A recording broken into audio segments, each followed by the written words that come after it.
The clock read 2:43 a.m. as I sped down the deserted highway.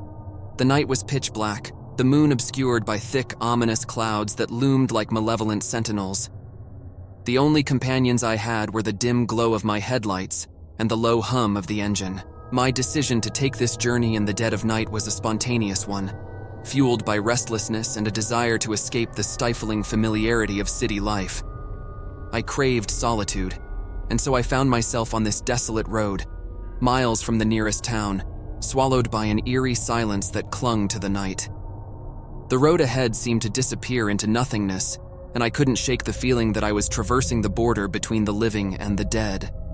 A shiver crawled down my spine, and I couldn't help but think of all the ghost stories I'd heard as a child, tales of restless spirits haunting the lonely highways at night. My car's radio had been silent for hours, and the suffocating silence inside the vehicle gnawed at my nerves. I yearned for any sound to break the monotony, but I was met with nothing but the unrelenting hum of tires against the pavement. As the minutes turned into hours, my eyes grew heavy, and the lines on the road blurred. I decided it was time for a break. I pulled over onto the shoulder, shutting off the engine and stepping out into the oppressive darkness. A bone-chilling breeze rustled the leaves in the nearby trees, and I wrapped my jacket around me, my breath forming misty clouds in the frigid air. A strange feeling crept over me, a sensation of being watched. I scanned the surrounding woods, my gaze falling on the faint, flickering glow of a single distant light. It appeared to be an old abandoned gas station. The sight of it was peculiar, as there hadn't been any signs of civilization for miles. Curiosity tugged at me, and I found myself heading towards the dilapidated structure. The closer I got, the more unsettling it became. The gas station's rusted sign creaked in the wind, barely clinging to a single chain. Its letters nearly faded into oblivion. As I stepped inside, the door groaned in protest. The interior was as derelict as the outside. Dusty shelves, shattered glass, and the stale scent of gasoline hung in the air. An antique cash register sat on the counter, its drawers hanging open, and a battered calendar on the wall hadn't been flipped in decades. What was this place, and why was it seemingly frozen in time? My curiosity deepened, and I ventured further into the station, the floor creaking beneath my feet. The soft hum of an old radio caught my attention. I followed the sound, and my heart dropped when I found it. A vintage radio, illuminated by a feeble, wavering light. The voice that emanated from the speakers was crackling and distorted, like it was struggling to bridge the gap between worlds. I strained to make out the words as the voice whispered, "Beware the midnight highway." A chill ran down my spine, and I reached for the radio to turn it off. But as my hand neared the dials, the voice grew louder and more desperate. "Turn back, traveler. You tread where you should not. The highway, it takes those who venture into the abyss." With a shiver, I switched off the radio and stumbled back, unnerved by the cryptic message. It felt as though the station itself had whispered a warning, one that sent a shudder through my entire being. I quickly left the gas station, my unease growing with every step. The night seemed darker now, and the once silent road now seemed fraught with hidden dangers. I hurried back to my car, glancing at the rearview mirror to see the old gas station disappearing into the distance. As I continued my journey, the warning from the radio weighed heavily on my mind. The road ahead seemed endless, and I couldn't help but feel as though I'd ventured into a realm that defied the laws of reality. The weight of solitude and uncertainty bore down on me. Then, in the distance, I saw it, a pair of headlights approaching from behind. Relief washed over me as another vehicle drew near. But as it passed, I couldn't help but notice the driver, a gaunt figure with hollow eyes that seemed to bore into my very soul. It was me. The driver in the car. It was me. I take a look to the passenger seat. My body lies there, pale and cold. And it was then that I realized the truth. My weak heart has given up on me while I was driving. The gas station, the spectral encounters, the endless highway, all were manifestations of the afterlife, guiding me to the truth. I was no longer a living soul, but a traveler in the realm of the departed. I had been craving solitude, an escape from the chaotic humdrum of life. The radio had fallen silent hours ago, and my phone, in its signal-deprived slumber, was useless. The only companions were the rhythmic thud of my tires against the road and the engine's steady hum. The desolation pressed upon me as the minutes turned into hours. It was a stifling isolation, the highway an unending expanse of solitude. The world around me appeared void of life, as if this forgotten road had been left behind by civilization. And then I saw her, a solitary figure at the roadside, illuminated by my car's headlights. Her dark hair cascaded down her shoulders, and her clothes seemed to belong to another time. She stood alone, a mysterious presence in the middle of nowhere. I parked my car and rolled down the window, calling out to her, "Are you okay? Do you need help?" She turned slowly, her face partially obscured by shadows. Her eyes, like pools of obsidian, held a melancholy gaze. Her voice was a soft, almost haunting whisper. "Please, I need a ride. It's urgent." Despite the eerie circumstances, her desperation tugged at my heartstrings. I unlocked the car doors, and she climbed in, her presence casting a palpable chill. As she settled into the seat, I couldn't help but notice her unnerving beauty. Her pale skin seemed to glow in the dim interior of the car, and her dark eyes held a mesmerizing depth.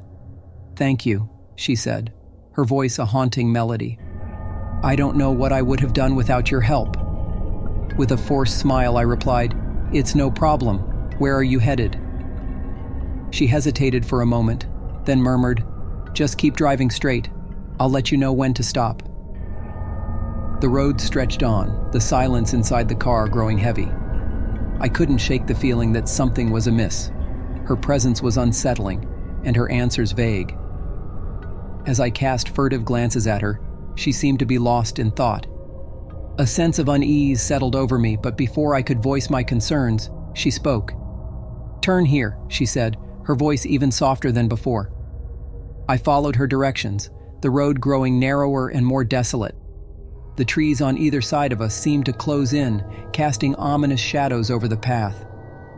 The woman instructed me to pull over, and I did, parking at the side of the road. She turned to me, her eyes gleaming with an eerie hunger. It was then that I noticed her elongated canines, her lips parted to reveal them. The pieces fell into place too late. She wasn't just a stranger in need. She was something otherworldly, something malevolent. Her true nature was that of a vampire, and I had unwittingly driven her into the depths of the night. In a swift, graceful movement, she lunged at me, her fangs sinking into my throat. Pain seared through me as she drank my blood, my world fading into darkness. I tried to resist, to fight back, but her supernatural strength was overpowering. The world outside the car window blurred, the landscape obscured by the haze of my fading consciousness. With each sip, she drained the life from me, her eyes never leaving mine. It was a horrifying realization that I was trapped in a nightmare, a prey to this supernatural predator. My vision darkened, and I felt myself slipping away. The last thing I saw was her face, her eyes like twin voids, her lips stained with my blood. As the world faded to black, I couldn't help but wonder if I had unwittingly ventured into her domain, or if the desolate road had, in fact, led me to a place where the supernatural and the ordinary collided. In the end, it didn't matter. I was lost to the darkness, a victim of the enigmatic woman who had hitched a ride on the midnight highway, leaving me as nothing more than another nameless victim of the night. Darkness was creeping in as I set out on the long, desolate road, my car's headlights cutting through the inky night. An unfamiliar route, far removed from the bustling city, was not my first choice for a late-night drive.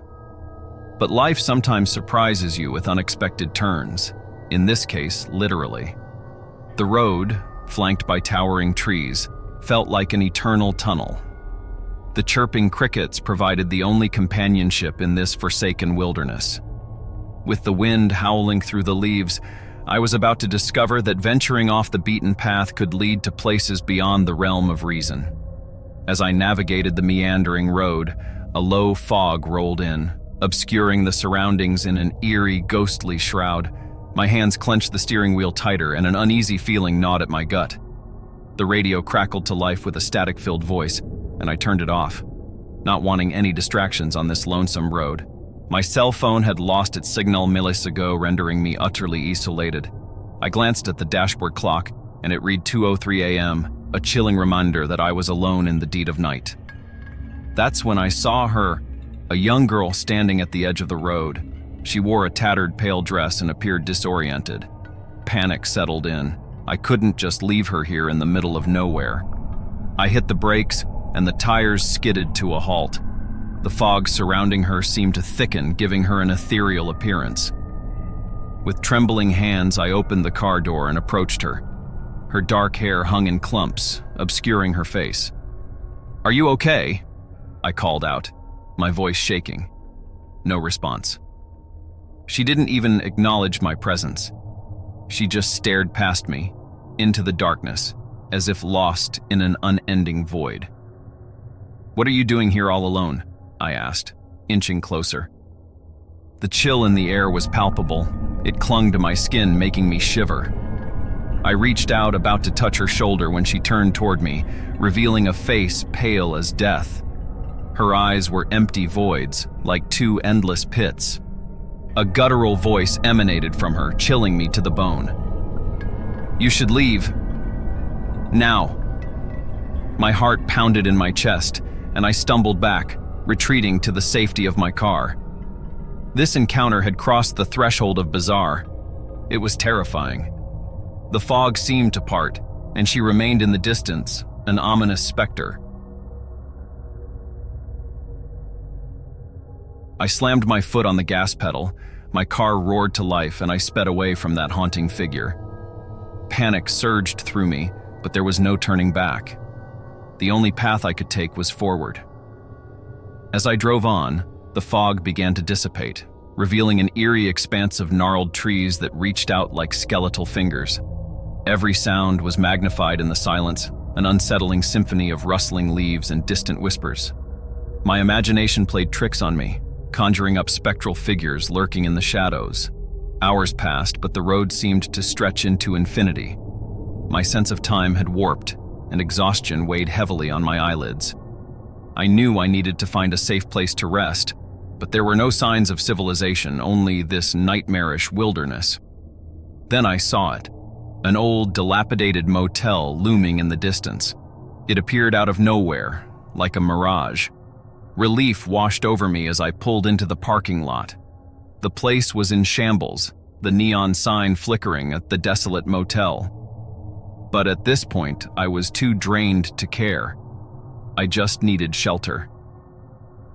As I entered the lobby, the air was dank and musty. A dim light overhead cast long, haunting shadows across the floor.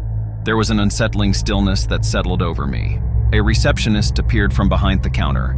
He was haggard, with sunken eyes that bore the weight of a lifetime's sorrows.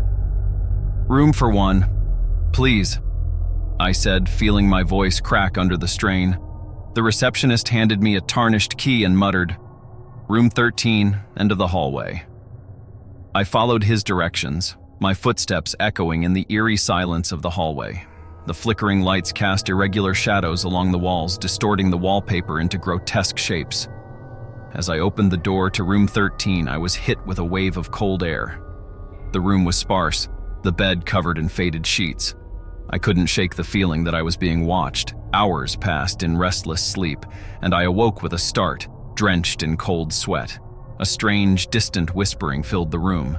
I strained to listen, feeling a growing dread as the whispers grew louder, more insistent.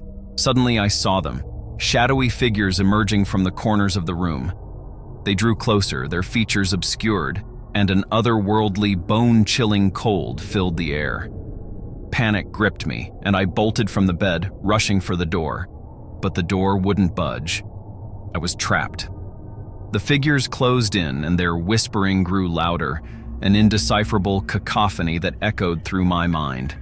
In my frantic desperation, I reached for my phone, hoping for a lifeline, but there was still no signal. I was entirely alone in this forsaken place. The shadows closed in around me, their whispers growing louder, and I screamed. And then, there was nothing but darkness. The road less traveled is often less traveled for a reason. The night can conceal many secrets, and venturing into the unknown can lead to encounters beyond comprehension. My journey into the darkness of that desolate road had taken me to a place of nightmares, where the supernatural became my reality. The events of that night remain etched in my memory, a chilling reminder of the terrors that can befall those who dare to drive at night into the heart of the unknown.